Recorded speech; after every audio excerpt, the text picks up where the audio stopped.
Welcome to the Security Weekly News wrap-up for the week of 12 June 2022. Angry AI and even angrier Ruth Bader Ginsburg, Hertzbleed, Microsoft and more, QNAP, black folders and red letters, and all the show wrap-ups on Security Weekly News. This is Security Weekly, for security professionals, by security professionals. We interrupt our program to bring you this important message. It's the show that keeps you up to date on the latest security news twice a week. Your trusted source for accurate security information and expert analysis. It's time for Security Weekly News. Right now, everybody is talking about cryptocurrency, and the cyber criminals are hiding in the conversation. Cyber criminals use social engineering loaded with urgency and fear to successfully prey on your company, your employees, and your customers. Spear phishing is just one of the 13 types of email threats. Barracuda has identified 13 types and shows you how you can protect your company, your customers, and your reputation. Find out about the 13 email threat types and Barracuda email protection by going and getting your free ebook at securityweekly.com/Barracuda. That's securityweekly.com/Barracuda. Monitoring and maintaining compliance is a never-ending struggle with a high price of failure. FIREMON helps customers meet complex and varying compliance requirements. FIREMON has fully customizable reporting, analytics, assessments, and dashboards to meet the compliance needs of any organization. With FIREMON, compliance reports take a tenth of the time, and real-time continuous compliance eliminates the anxiety and headaches of audit preparation. Improve security outcomes by improving security operations with FIREMON. Visit securityweekly.com/FIREMON to learn more. All right, I'm Doug White, and this is Security Weekly News wrap-up show, episode 217. Yeah. At press time, I did not have any information on Application Security Weekly, so, that's the way it goes. On Business Security Weekly number 265, Ben, Jason, and Matt did the business security news first on that show. In the second segment, Brian Ware, the CEO at Looking Glass Cyber Solutions, was on. Brian was talking about how the market is the market ready for integrated cyber risk management, and how that is a new dynamic practice for security teams and leadership. They went on to talk about like risk intelligent factors like external risk, internal risk, third-party risk, cloud risk, and ultimately sort of how the right intel is necessary for you to make the correct decisions and so forth. So a pretty interesting segment on that. On Enterprise Security Weekly 277, Adrian, Katie, and Joe South did security news in the first segment. In their second segment, Amit Barakat, the co-founder and CEO at Perimeter 81, along with Gianna Whitver, the co-founder and CEO at Cybersecurity Marketing Society, were on the show. And Matt was the host for that segment. They were basically talking about high-level winning strategies in cybersecurity marketing and some do's and don'ts specific to cyber, like you probably shouldn't, run certain types of things. It was basically marketing stuff about, what the cyber audience is like, because that is a market segment that's developing. It didn't exist 25 years ago, so now slowly you're getting that together. In the third segment, Bill and Matt had Joe Payne, the president and CEO at Code 42, and also Matt Mosley, the chief product officer and CISO at Pixim, on the show. It was a two-part segment. So that first segment was about strategies to deal with phishing attacks, and the second segment was how insider risk management is dealing with data loss in a volatile job market while enabling collaboration. Yeah, so they had a lot of content in that show. On Security Weekly News number 216, Jason Wood was on talking about how long it took to fix the bugs in Azure, and how bug hunters were complaining about how long that was going on, especially after Microsoft had talked about how quickly they were going to fix those things, and then they didn't actually fix them after they reported. On Paul's Security Weekly number 744, first up was Ray Davidson, the program lead at Michigan Cyber Civilian Corp. Ray was on talking about something that I was very familiar with from Rhode Island a long time ago. They had a group of volunteers in Michigan who assist local governments and public services with incident response, which was something we put together back in like 2005 in Rhode Island to try to match cybersecurity professionals with businesses and government components for incident response, which is what Ray was talking about. And Ray was presenting all the material that they're going to present at the National Governors Association Cybersecurity Summit. So if you want to see it before the governors do, now's your chance. And the second segment, the cybersecurity news, that's the new format that's been going on. So my threat of the week is going to be AI, and by AI I mean Skynet or something. Not sure. I mean, I love AI. I love machine learning. I love all that stuff. I love that kind of coding stuff. But this was based on a story that came out this week. So Blake Lemoine was a Google engineer who got fired by Google and worked for the responsible AI division because Blake went to the Washington Post, which is probably, going to the newspaper is probably never a good idea with much of anything from work. But Blake went to the Washington Post and told them that he believes that one of the AI projects that they have, which is a chatbot called Lambda, was actually sentient. Yeah, I'll let that land for a second. Now, I mean, if you read the transcript of his conversations with the chatbot, I mean, maybe it is, maybe it isn't. I mean, I don't really know. But why do I think it's a threat? Well, I think that the threat here, like so many things, is we fail to deal with issues until those issues get out of control. I mean, we just leave it alone until it's a total disaster, like the climate problems and such. But, so since the 1960s, there's been a lot of speculation and talk about AI-type things becoming actually sentient or intelligent. And a lot of writers have been speculating about this kind of stuff, and the ethical dilemmas that accompany this forever in science fiction. I mean, all the way back into the 1930s, people were talking about robots being, intelligent and what that meant. Certainly Blade Runner, which was based on a novel by Philip K. Dick, who, if you've listened to me for very long, is one of my favorite authors. But Philip K. Dick wrote a novella that was called "Do Androids Dream of Electric Sheep?" It was sort of exploring this idea of what responsibilities do we have to artificially intelligent creatures, and then that was made into the movie Blade Runner by Ridley Scott, and they were basically androids who were intelligent, who did have feelings and such, were set to expire, and if they didn't choose to go along with that, they got hunted down and so forth. Very, very complex stuff. And I mean, what if a piece of code is suddenly sentient? And what does that even mean? I mean, a lot of times people say Turing test. And certainly the Lambda bot, if you looked at it, it convinced a person anyway that it was sentient. So that would be a kind of Turing test, or a Voight-Kampff test from Blade Runner or whatever.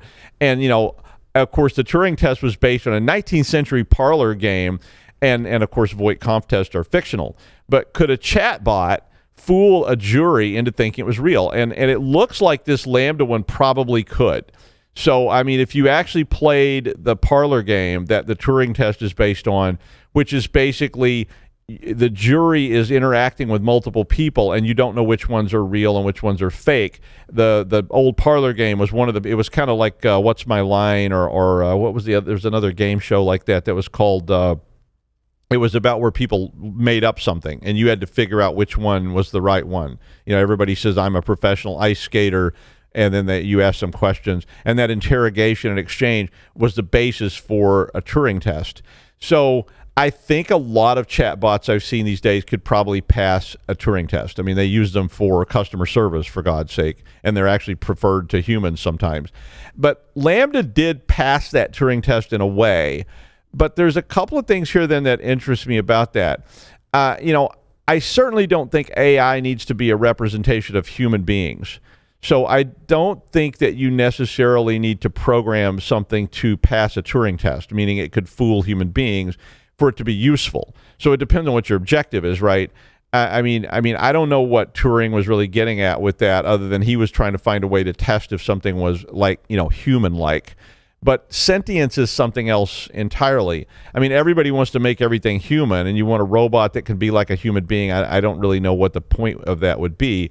But it seems like a bad idea anyway, right? Because humans are generally pretty awful. So why would you want to create artificial beings that would act the way humans do? Like, really? I'm not on that I'm not on that particular train. Now, do I think that this thing was sentient? Well, I don't. I mean, it didn't really do anything except respond to questions in ways that made it sound as if it understood the questions. But there's no evidence that it actually did. I mean, it didn't come up with any new ideas, or it didn't suddenly decide to exterminate everything that's not a Dalek in the room. So is that sentience?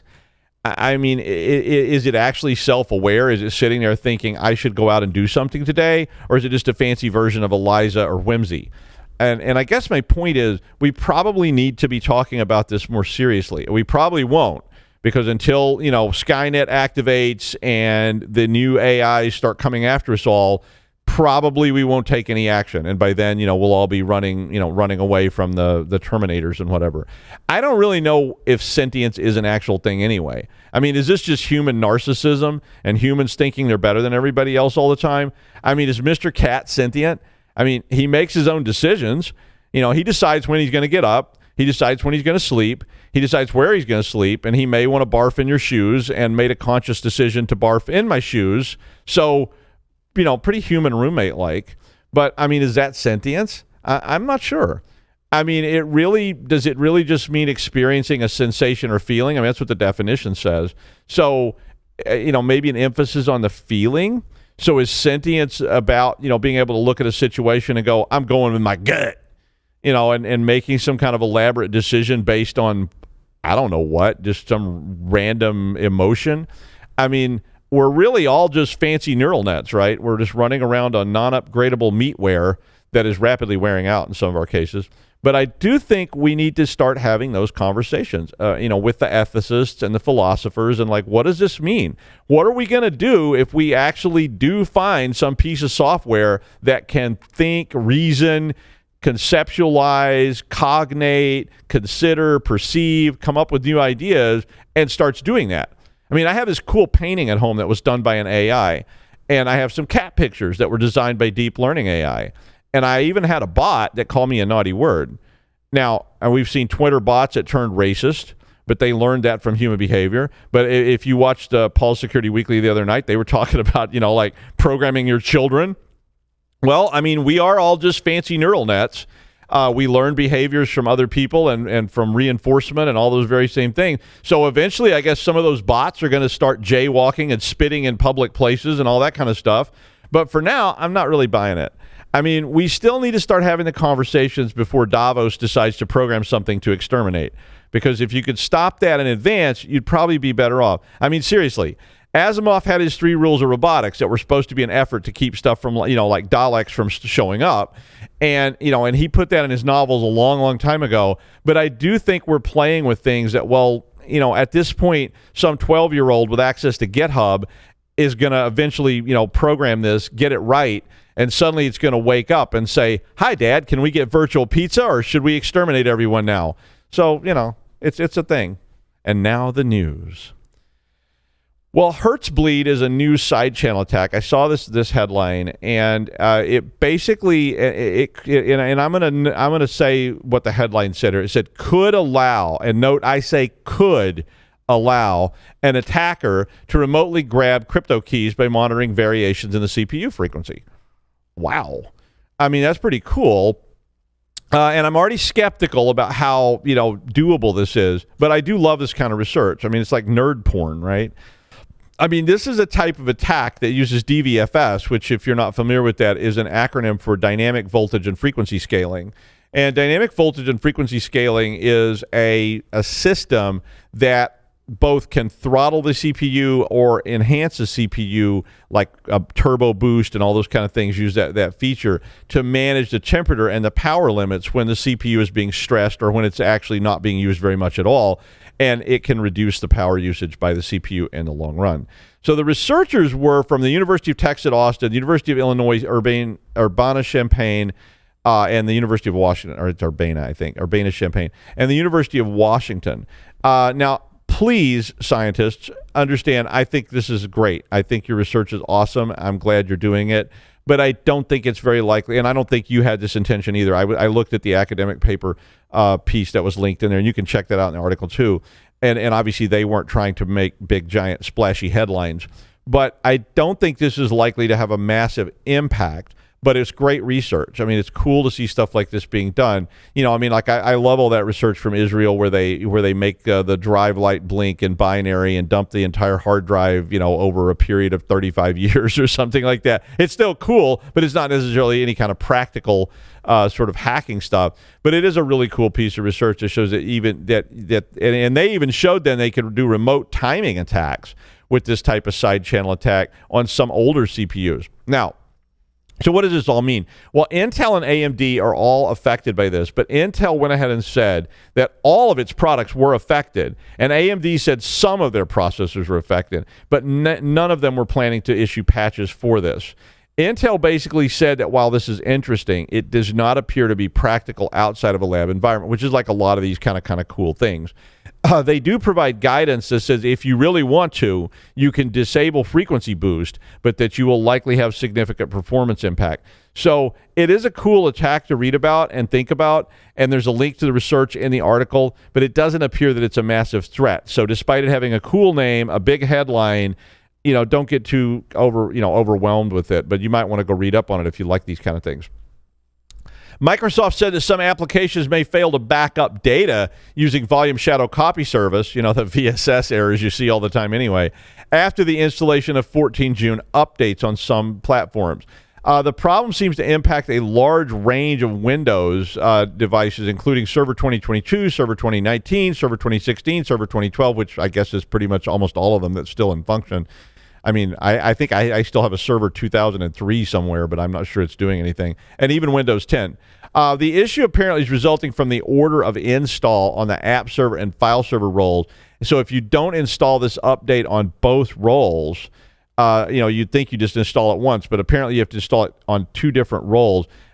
Basically, the backup operations that are being conducted by applications may fail. And this is because there are privilege requirements for the backup operator accounts and admin accounts that don't match then. So when those devices are trying to talk, when those two functions are trying to talk to each other, the privileges don't match for a while. And I don't know if it I don't think it tombstones it, but it locks it out.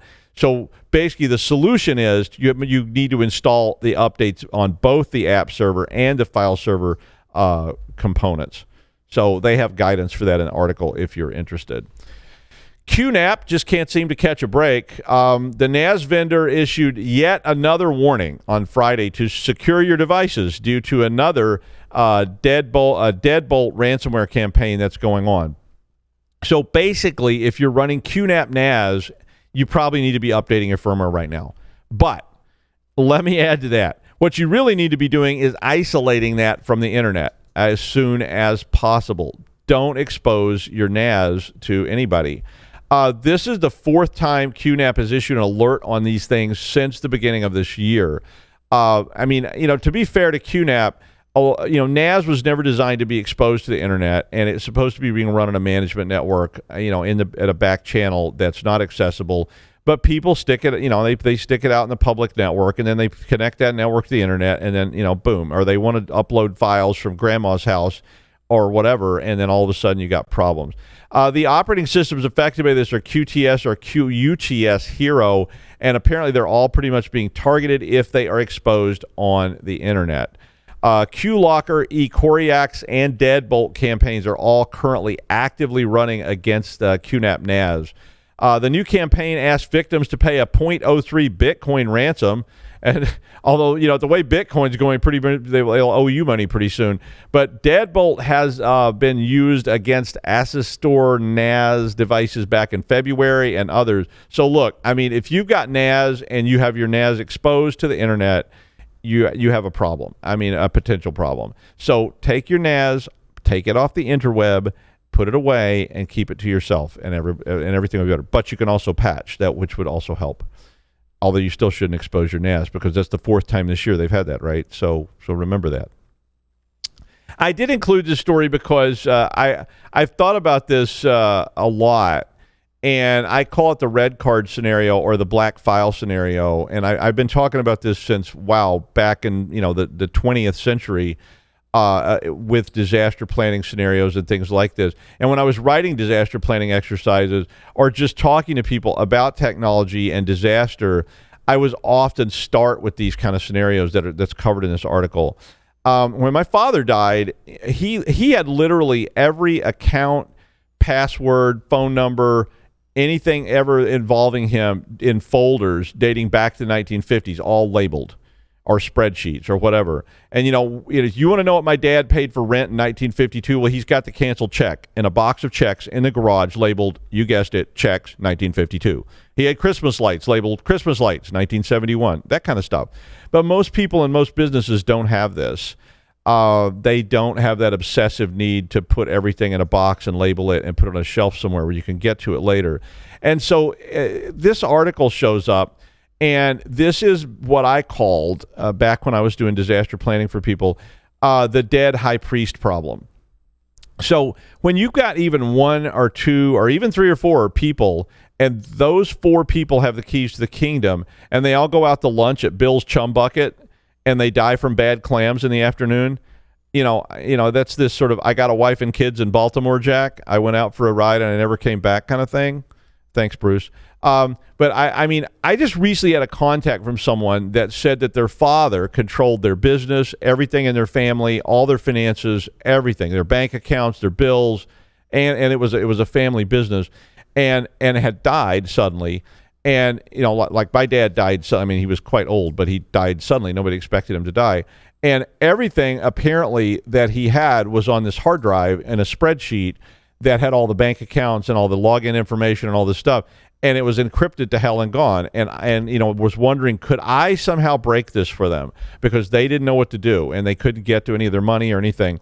So, you probably, I don't care if you're an enterprise or you're just an individual, you should probably read this article. Now, the article doesn't have a lot of solutions planned out to this, but it's a place to start thinking about this high priest problem and all the high priest scenarios that you have in your enterprise.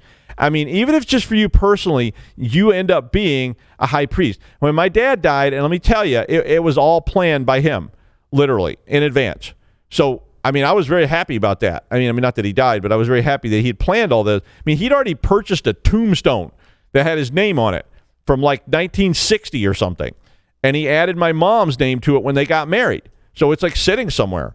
Literally, it was already done. And I jokingly said that he probably had the end date on there as well, because that seemed like something he would do. But it was a huge relief to us because we didn't have to deal with any of this. It was all handled. So in your business readiness, you really should be thinking about what I called the red card solution, which was literally taking these critical access components, root passwords and things like that, and putting them in a safe somewhere that somebody could get access to, the CEO or the CIO or to pick two people and give them each a key. But even then, you're starting to create that high priest thing in another way. So you've got to think about, how do we put these things somewhere that someone can get to them, so I don't end up with some secretary calling me and asking if I have any idea what the password is to the bank account for Randy's motor sales, because Randy hit that Jersey barrier at 140 miles per hour in that Corvette he borrowed on Saturday night.